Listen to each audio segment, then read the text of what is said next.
एक नगर था, उस नगर में 84 कोट का परकोटा था। पहले राजाओं के नगर ऐसे ही बनते थे। पूरा नगर परकोटे के अंदर था, एक ही प्रवेश द्वार था। उस नगर में एक बीमारी आई, छूत की बीमारी आई, कोरोना जैसी।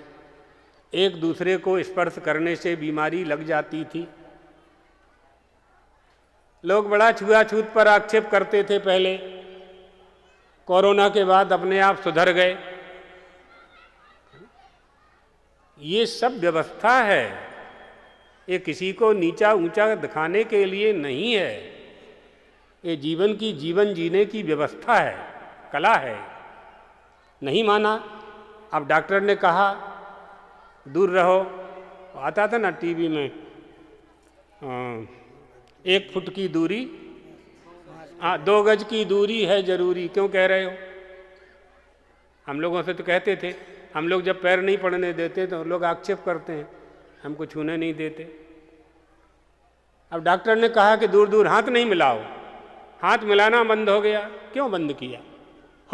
हम 10,000 साल से कह रहे हैं, 1 लाख साल से कह रहे हैं कि भाई एक दूसरे का जूठा मत खाओ, एक दूसरे के साथ लिपट के मत बैठो, एक दूसरे से दूर रहो, आचार विचार से भोजन करो। बाजार से आए हो, हाथ पैर धो, मंजन करो, कपड़े बदलो, फिर भोजन करो। जूता चप्पल पहन करके भोजन मत करो। ये हजारों साल से कह रहे हैं हमारे ऋषि महर्षि। नहीं माना। अब कौन सी वो डब्ल्यू संस्था है, उसने कह दिया, सब मान रहे हैं। इन बातों को समझना चाहिए। इन बातों को हम समझेंगे तो वह पाएंगे हम जिसको पाना हमारा अभीष्ट है, जिसे पाना अभीष्ट है। तो वो बीमारी जब आई उस गांव में तो सब लोग भागने लगे। एक ही दरवाजा था, गांव बड़ा था, सारे लोग निकल निकल करके जाने लगे। उस नगर में एक अंधा व्यक्ति रहता था, सूरदास। उसने कहा भैया मुझे भी बाहर निकालो। कोई नहीं सुनता था। सबको प्राणों की रक्षा में ही प्रियता होती है। अपने प्राणों से ही मनुष्य का प्रेम होता है। ये भ्रम भी निकाल देना चाहिए कि कोई आपसे प्रेम करता है। कोई किसी से प्रेम नहीं करता, सब अपने आपा से प्रेम करते हैं। इसको जहाँ जहाँ सुख मिलता है वहाँ वहाँ संबंध बना लेता है, उसी को प्रेम नाम दे देता है। प्रेम तो बड़ा शुद्ध है, बड़ा ही शुद्ध है। गुण रहितम कामना रहितम प्रतिक्षण वर्धमानम अनर्वचनीयम सूक्ष्मतरम कस्वादानुवत। नारद भक्ति सूत्र। ये प्रेम के 6 लक्षण। नावारे पत्युः कामाय पतिप्रियो भवति, आत्मनस्तु कामाय पतिप्रियो भवति।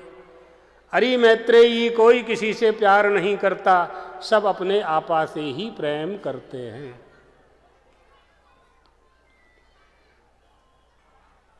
सो किसी ने उसकी सहायता नहीं की, किसी ने उसकी सहायता नहीं की और सब गांव से बाहर निकल गए। एक सज्जन पुरुष था, उसने कहा हम आपको बाहर निकाल देते हैं।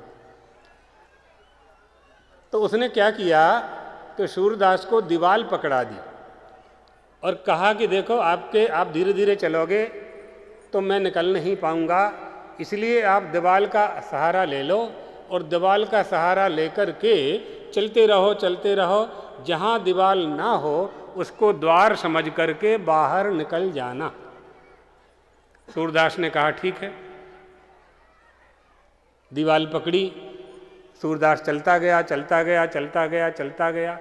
जैसे ही दरवाजा आया उसके पैर में खुजली आई। तो जिस हाथ से दीवाल को पकड़ रखा था उसी हाथ से पैर खुजलाने लगा और खुजलाता भी गया और चलता भी गया। दरवाजा निकल गया। फिर 84 कोस के चक्कर में पड़ा, दरवाजा नहीं पा पाया। कामना की वासना की खुजली जब इस देह को आती है, मनुष्य में जब ये प्रारंभ होती है, तो ये जो मनुष्य का देह है साधन धाम मोक्ष कर द्वारा नहीं पा पाता।